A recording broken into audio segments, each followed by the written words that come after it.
जय हिंद दोस्तों, मैं किशन आप सबका स्वागत करता हूं। शुरू करते हैं आज के डिफेंस समाचारों को।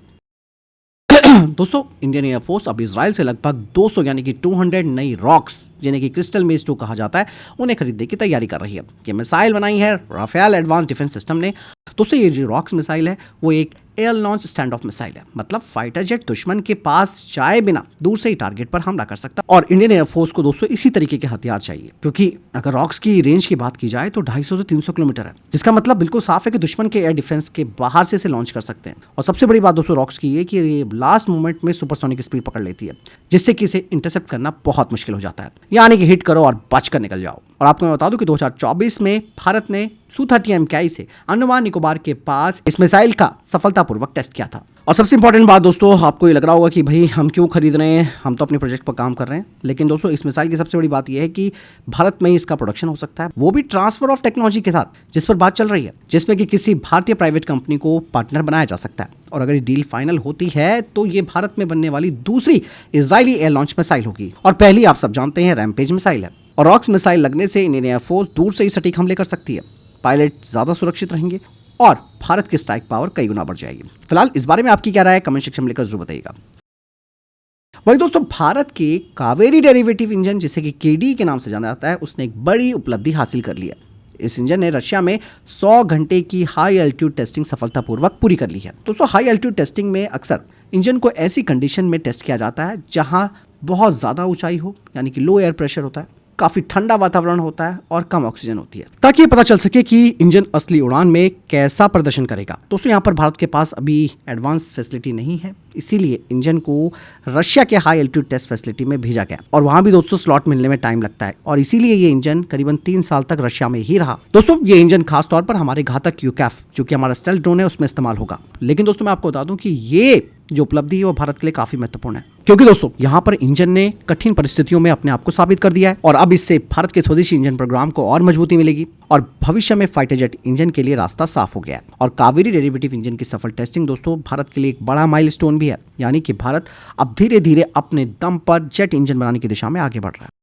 दोस्तों, इंडियन एयरफोर्स अपने गरुड़ स्पेशल फोर्स के लिए एक नया छोटा ड्रोन सिस्टम खरीदने की तैयारी शुरू कर चुकी है। इसके लिए रक्षा मंत्रालय ने रिक्वेस्ट फॉर इन्फॉर्मेशन जारी किया। ये ड्रोन खास तौर पर ऊंचे पहाड़ी इलाकों जैसे कि 16,000 फीट से ज्यादा ऊंचाई पर काम करने के लिए बनाया जाएगा, जहां आम ड्रोन ठीक से काम नहीं करते। सबसे खास बात है दोस्तों, ये ड्रोन बहुत हल्का और पोर्टेबल होगा। पूरा सिस्टम सिर्फ 25 किलो तक का होगा और इसे 2 बैग में आसानी से ले जाया जा सकेगा, यानी कि गरुड़ कमांडो इसे अपने साथ मिशन पर ले जा सकते हैं। बता दें कि ये ड्रोन 15 किलोमीटर तक की दूरी पर काम करेगा।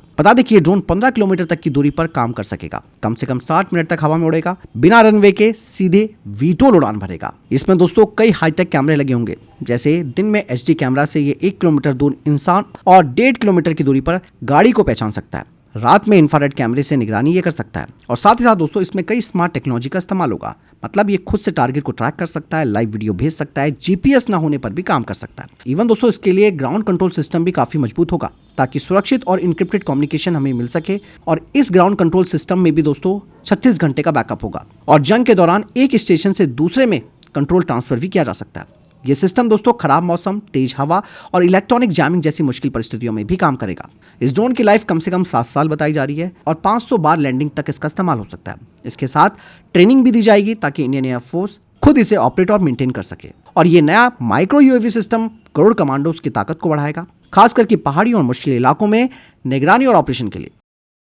दोस्तों, इंडियन नेवी अब भविष्य की हाईटेक वॉरफेयर की तैयारी कर रही है। भारतीय नौसेना अब क्वांटम कम्युनिकेशन और आर्टिफिशियल इंटेलिजेंस जैसी नई टेक्नोलॉजी पर जोर दे रही है। क्वांटम कम्युनिकेशन एक ऐसी टेक्नोलॉजी होती है जो डेटा को बेहद सुरक्षित तरीके से भेजती है।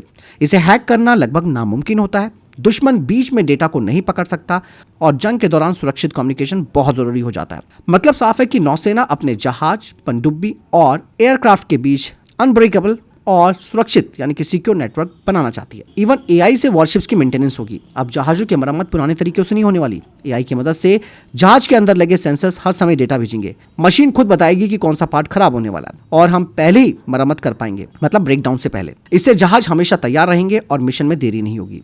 और इंडियन नेवी इन सभी तकनीकों को भारत में डेवलप करना चाहती है, ताकि विदेशियों पर हमारी निर्भरता कम हो, डेटा और सिक्योरिटी पर भारत का कंट्रोल रहे और भारत अपनी जरूरत के हिसाब से टेक्नोलॉजी बना सके।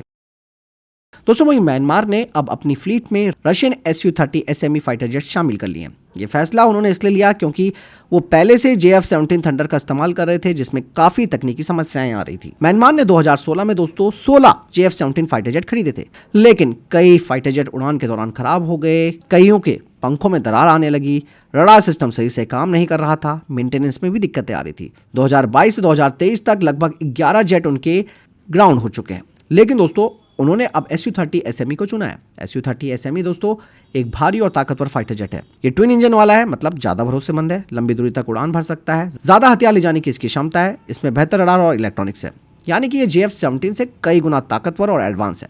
इसका दोस्तों एक बड़ा असर म्यांमार पर भी पड़ेगा। दरअसल म्यांमार की एयरफोर्स अब और ज्यादा मजबूत हो जाएगी इनके जरिए, और वो बड़े और कठिन मिशनों को आसानी से कर सकती है। खासकर कि हाई इंटेंसिटी युद्ध में ये फाइटर जेट बेहतर प्रदर्शन करते हैं।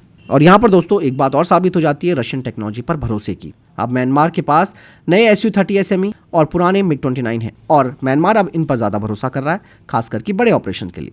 इसलिए म्यांमार ने दोस्तों JF-17 की लगातार तकनीकी खराबियों की वजह से एक भरोसेमंद और ताकतवर Su-30 SME को चुना है। वहीं दोस्तों बेंगलुरु के पास एक नया ट्विन इंजन टेस्ट बेड यानी कि TET भी तैयार हो रहा है, जो अगले 1 साल में पूरा हो जाएगा। और ये जो टेस्ट बेड है दोस्तों, ये एक खास टेस्टिंग फैसिलिटी है जहां फाइटर जेट इंजन को जमीन पर ही टेस्ट किया जाता है, जहां पर 130 किलोन्यूटन तक ताकत वाले यानी कि फाइटर जेट लेवल के इंजन पूरी तरह यहां पर जांचे जा सकते हैं। और सबसे बड़ी खासियत है कि इसमें 2 टेस्ट सेल यानी कि ट्विन सिस्टम होंगे, जहां एक साथ 2 इंजन टेस्ट हो सकते हैं, जिससे टाइम बचेगा और डेवलपमेंट तेज होगा। और इस प्रोजेक्ट से दोस्तों हमारे कावेरी इंजन को फायदा मिलेगा, जिसका इस्तेमाल घातक यूकैफ में होगा। इसके अलावा कावेरी 2.0 को भी फायदा मिलेगा, जो कि 80 किलोन्यूटन थ्रस्ट क्लास का इंजन है आफ्टर बर्नर के साथ, और HAL के तेजस मार्क 1 में इसका इस्तेमाल हो सकता है। और सबसे बड़ा प्रोजेक्ट है हमारा एमका के लिए 110 से 120 किलोन्यूटन पावर वाला इंजन हमें चाहिए, जिसे कि भारत फ्रांस के साफरान के साथ मिलकर डेवलप करेगा। दोस्तों इस फैसिलिटी में अलग अलग ऊंचाई और मौसम जैसी स्थितियां बनाई जा सकती है। यहाँ पर फेडेक टेस्ट होगा, यानी कि डीजल कंट्रोल सिस्टम का टेस्ट होगा, इंजन की परफॉर्मेंस और सिक्योरिटी चेक होगा। और दोस्तों इसका सबसे बड़ा फायदा ये होगा, जिस तरीके से हम रशिया भेजते हैं अपने इंजनों को, अब भारत को इंजन टेस्ट करने के लिए विदेशियों पर निर्भर नहीं रहना पड़ेगा। नए इंजन जल्दी बनेंगे और हमारी सीक्रेसी भी बनी रहेगी। और यही वजह है दोस्तों कि ये जो नया TET है वो भारत के लिए गेम चेंजर साबित हो सकता है, जिससे कि भारत अपने फाइटर जेट इंजन खुद बना सकता है।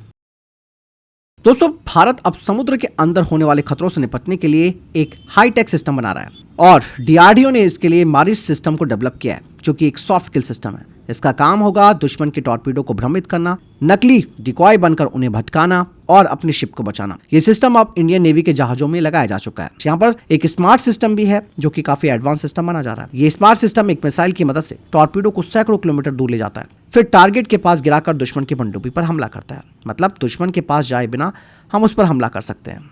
और सबसे बड़ी बात दोस्तों, अब DRDO एक और एडवांस टेक्नोलॉजी पर काम कर रहा है, जो कि एंटी टॉर्पीडो यानी कि ATT। ये सीधे दुश्मन के टॉर्पीडो को खत्म करेगी, मतलब सीधा हमला करके उन्हें खत्म करना। तो बात साफ हो जाती है दोस्तों, यहाँ पर सॉफ्ट किल हमारा मारिस सिस्टम होगा, जो कि दुश्मनों को भ्रमित करेगा, और हार्ड किल वाला ऑप्शन होगा हमारा एंटी टॉर्पीडो, जो दुश्मन के टॉर्पीडो को खत्म करेगा। दोनों मिलकर हमारे जहाज को पूरी सुरक्षा देंगे। दोस्तों भारत की कंपनी अशोक लीलैंड ने अपने खास मिलिट्री व्हीकल LBPV 4x4 को लगभग 90% स्वदेशी बना लिया। पहले इस व्हीकल यानी कि वाहन में लगभग 90% पार्ट विदेश से आते थे, लेकिन अब कंडीशन पूरी तरह बदल गई है।